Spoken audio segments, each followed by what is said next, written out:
Hi, this is Debra Russell, and today we are going to talk about the Master's Path.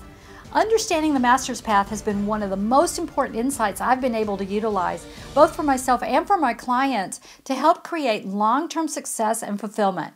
And it's actually really simple. Here's a graph that demonstrates the elements of the Master's Path. These upward sections with the red arrows are called growth phases.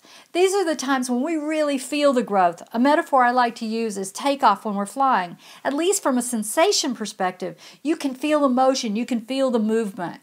These next sections here are the inevitable post-growth dips, or leveling out that comes after a growth phase.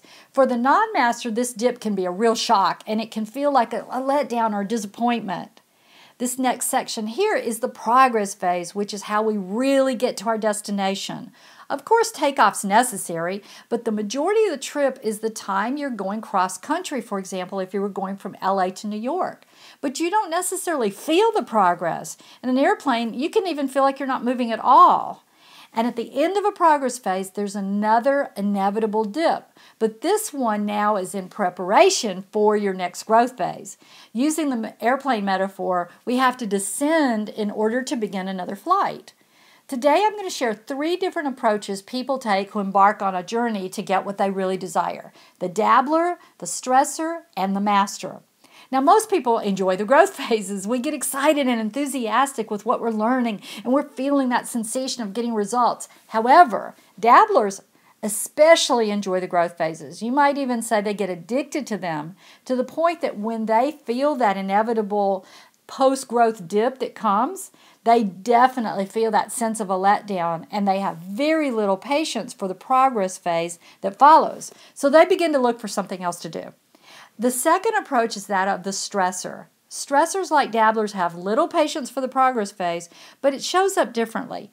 They don't look for something else to do, but instead they start pushing and forcing themselves and their team sometimes toward the next growth phase. The problem is they frequently shortcut the progress phase, which inevitably leads to a crash at some point.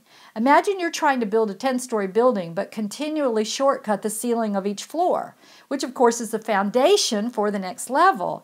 It is definitely not going to be a solid structure, and eventually it's going to be a house of cards that comes crashing down.